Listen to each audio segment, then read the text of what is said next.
Hi, welcome to the Icebox. Today I'm going to be breaking down the Seattle Kraken and the upcoming trade deadline and maybe some moves they should make or considerations to make. So I wanted to start by looking at the roster broken up into forward, defense, and goaltenders. Um, Obviously, start with the players who I would not trade or be interested in trading. That is Matty Beniers. Stevenson, his contract will not move. There's no way. Eberle will retire. Kraken, Ellie Tolvanen, I would love to resign. Kako, I would love to resign. Shane Wright, when his entry level contract is done, uh, you know, resign him obviously. Ty Cartier, I like him. I think you can get a good steal on him in terms of contract duration and cost. Mitchell Stevens is an AHLer who I am maybe not super impressed with. Um, Regardless, that's who I would keep from the current forward roster. So that leaves Jaden Schwartz, who's somebody who I would entertain in trade talks. Burakovsky, uh, which would be a very challenging trade potential just because of his excruciating contract. Oliver Bjorkstrand may be a little easier to move. Yanni Gord, as much as I love him, he's a good leader. I know he has potential, and he's a really tough opponent in the playoffs, which would be useful to a lot of teams. Jared McCann would offer us the highest return. That might be a tough sell just because McCann is beloved. He's a good sniper. He's one of our top forwards, but it is what it is. Brandon Tanev, obviously, trade him out as well. So all in all, we have about one, two, three, four, five, six forwards from the current NHL roster that I would consider moving. So now we move on to our defensemen and goaltending group. Vince Dunn, Montour, off limits. Adam Larson, Riker Evans, off limits. Riker is part of the core that we're building. Larson signed through 29. Montour signed through 31, and Vince Dunn is signed till 27, 28. Uh, Riker Evans, of course, re-sign him. He's restricted free agent. Give him a good 4-year deal for $4.5 million. Have him be a second pairing defenseman with either Montour or Adam Larson. Um, Alexiak is the odd man out. I would prefer to have Kale Fleury and Mahura on the bottom pairing there, but Alexiak is just too expensive for a 32-year-old left shot defenseman. So maybe we'd have to package him with um, a prospect or low level prospect or low level draft pick. But I think if we retain some of the salary there, that we could get a pretty decent return on Alexiak. Probably a late first round, maybe second round, depending on how desperate teams are at the deadline. In terms of goaltenders, we got Joey through 2030. Grubauer, I don't expect him to come back to the NHL after this year. I have a feeling he's going to be bought out by the Kraken, and it'll be Joey and either Alez Steska or Nicholas Coco, whoever looks the best for the rest of the season here going forward. And that is honestly how I'd prefer it. Anyways, Grubauer has been an anchor, and his contract is horrible. Um, it sucks to have to eat a contract with players like that, but it is what it is. You got to move on at some point, especially when a guy is costing you games and has been deemed the worst goalie in the league, statistically speaking. So out of the decor, just moving one guy, it's Alexiak, odd man out, get some kind of return for him, and then Grubauer will more than likely not be returning. So now we look at who could be on the move for the Seattle Kraken. A lot of forwards. The Kraken have a lot of really good forward depth down in the minors. Rekop, Furcus, Chalet, uh, Berkeley Catton, Ryan Winterton. There's just a plethora of young forwards down there who are ready to play and get some minutes. Honestly, this year I would be, if I were Ron Francis, I'd be thinking about the future and thinking about development and maybe getting rid of a lot of guys. So from that list, we have Jared McCann, Brandon Tanev, Oliver Bjorkstrand, Jaden Schwartz possibly, Burakovsky, and Yanni Gord. That would be the forward group leaving. In terms of defensemen, it would only be Jamie Alexiak in my perfect world. However, we will see. Now, trading Jared McCann's a very interesting thought, just because he's, in my opinion, the most valuable forward the Kraken have to offer besides Matty Beniers or Shane Wright, who the Kraken probably won't ever entertain trading at this point. But he's interesting because he has term left, so his contract's not up till 27, 28. It's also worth 5 million cap hit per year, which is not bad at all. It's very reasonable for a guy who can produce up to 70 to 80 points a year. Um, he plays a very responsible game, penalty kill, power play. He slots in on the first line, the second line. He could fit on a lot of different teams if they could make the money work. And I think the Kraken could get back a really nice haul for him as well, a first round pick, a prospect, a highly touted prospect that is, or an NHL ready player, and a first round pick potentially. Um, I think this could be something that the Kraken really entertain because they the idea here is, well, the team needs to get a little bit younger, the team needs to get faster, start building this core up, because as the core stands right now, it's looking like Ellie Tolvanen, Capo Caco, Shane Wright, Matty Beniers. I'm not including people that are older just because they have long contracts. Yes, of course, they're going to be kind of part of the core, but not in the sense of the young core. Um, anyways, now potential suitors for Jared McCann. I think the Canadians could slot him in the first and second line. I think he could be very valuable there. I know the Canadians have draft picks to give up. I know they have prospects to give up. That could be an option. The Devils could also be another team that could take him on. He would slot in first, second line easily with them. And the Devils have a plethora of young forwards and prospects that could be very valuable to the Kraken that are ready to go right now. I think this could be something that Ron Francis really, really needs to consider, especially if he gets a nice offer. Think of maybe like Dawson Mercer or um, Simon Nemec. Nemec's a tough one because he's a right-handed shot defenseman, but he's still a valuable player. The next consideration to make will be Yanni Gord. Uh, this has been this has been rumored since the beginning of this season and even last season that Yanni Gord would be moved. He's on an expiring contract. I don't see the Kraken picking him up. Um, their cap is pretty filled.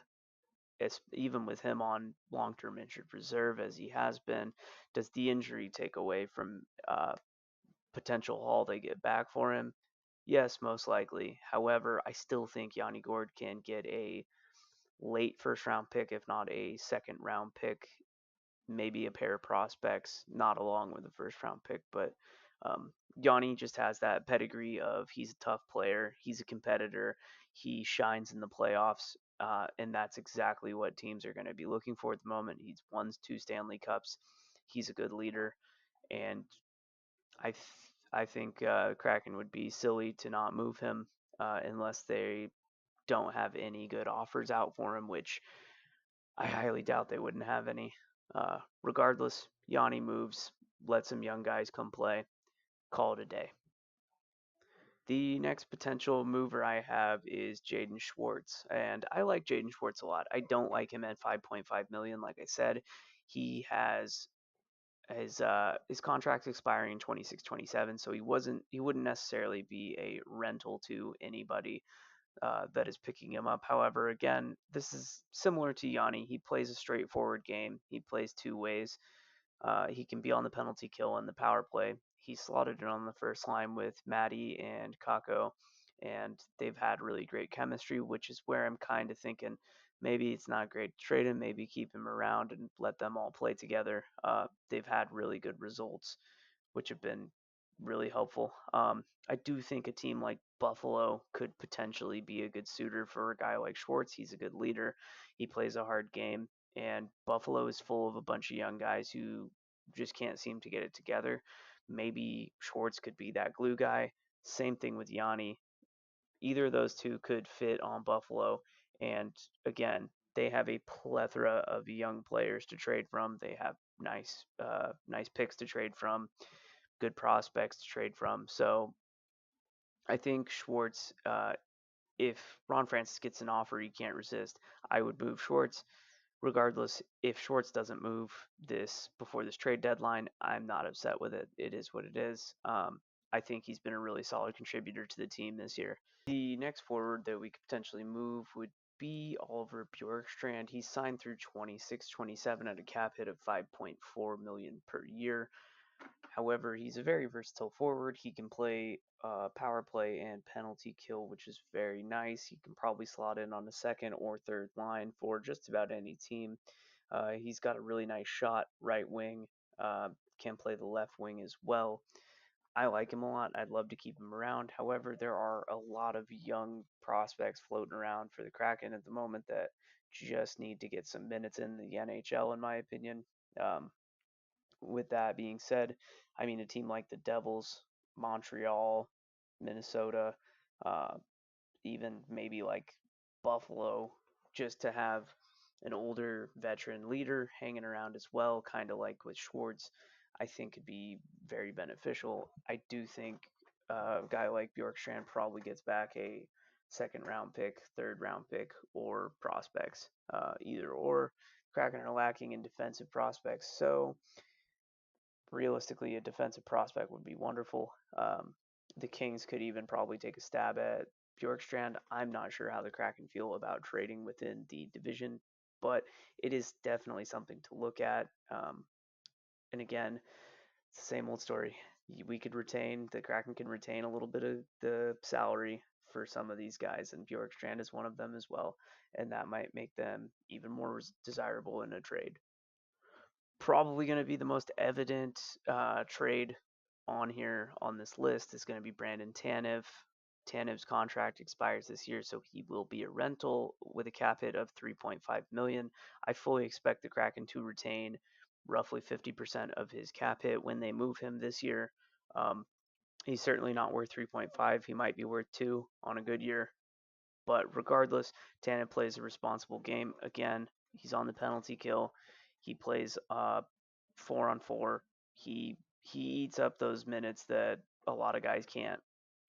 I think Tanev could be really valuable to many teams in the league, including the Capitals, Minnesota, the Panthers. Realistically, Tanev can slot in anywhere on a third or fourth line. Personally, if it were me, I'd prefer him on a fourth line. However, Tanev is a valuable asset, and I believe he will fetch maybe not the greatest return, but a third or fourth round pick I'd be happy with. Here's where it gets very tricky. Uh, Andre Burakovsky. He has been dog water, and he's been injured. He's been on and off. He has a pretty awful cap hit of 5.5 million going through 27, 28. Can I see a team taking a gamble on him? Maybe. I mean, maybe, probably not. There's been rumors that he was being packaged with Bjorkstrand to kind of make that deal, getting rid of his contract a little easier, a little less challenging. However, I personally think Burakovsky probably stays with the Kraken. If Ron Francis could move him without giving up anything valuable, absolutely go for it. However, that's going to be tough. Um, it's going to be very tough. Burakovsky has shown flashes of brilliance and being a 50, 60, 70 point player. Um, the past 2 years have been abysmal. And with a contract like that, it's going to be tough to move him. Um, I still think he has value, though. Probably not third or fourth round value, but genuinely, I do think he has value. I think he's had a couple down years marred with injuries. He can potentially get back to where he was, but he is also aging at 30 years old. So it's going to be really tough to move this contract. Last but not least, we have Jamie Alexiak. I am a big proponent of trading Alexiak. I was last year as well. He's a fine player for sure. However, at a cap hit of 4.6 million for a left-handed defenseman who's 32, I don't like him very much. I think that there's value to be had from a team trading for him and the Kraken potentially eating half of that contract. Just let it go, get it over with, rip the band-aid off. Let Riker Evans play with Montour or Larson. Let Cale Fleury and Josh Mahura have the bottom pairing for now. Alexiak is not a tough defenseman, contrary to popular belief. He's maybe 6'7" and weighing 240 pounds, but he's not very tough on the puck. He can move very well. He has good handles. He has a decent shot, which I appreciate a lot, but he's lacking that grit that I had hoped he would have playing. Regardless, I do think Alexiak can slot in on a handful of different teams on the second or third pairing. I think he'd be good with potentially Tampa, Minnesota, or the Panthers. I think they could all it, they'd find some value in a good left pairing D man, especially if the Kraken were willing to eat some of his contract. Thanks for watching, everybody. Please don't forget to like, subscribe, comment for more video content. Of course, please comment down below and just let me know what you'd like me to chat about or make a video about, and I can do it. The plan is next video should be I'm going to be grading every team's trade deadline, how they did, how they fared on an A, B, C, D, F basis. And I will be doing ones for all teams, and then I will also be doing one for the Kraken. So yeah, thank you.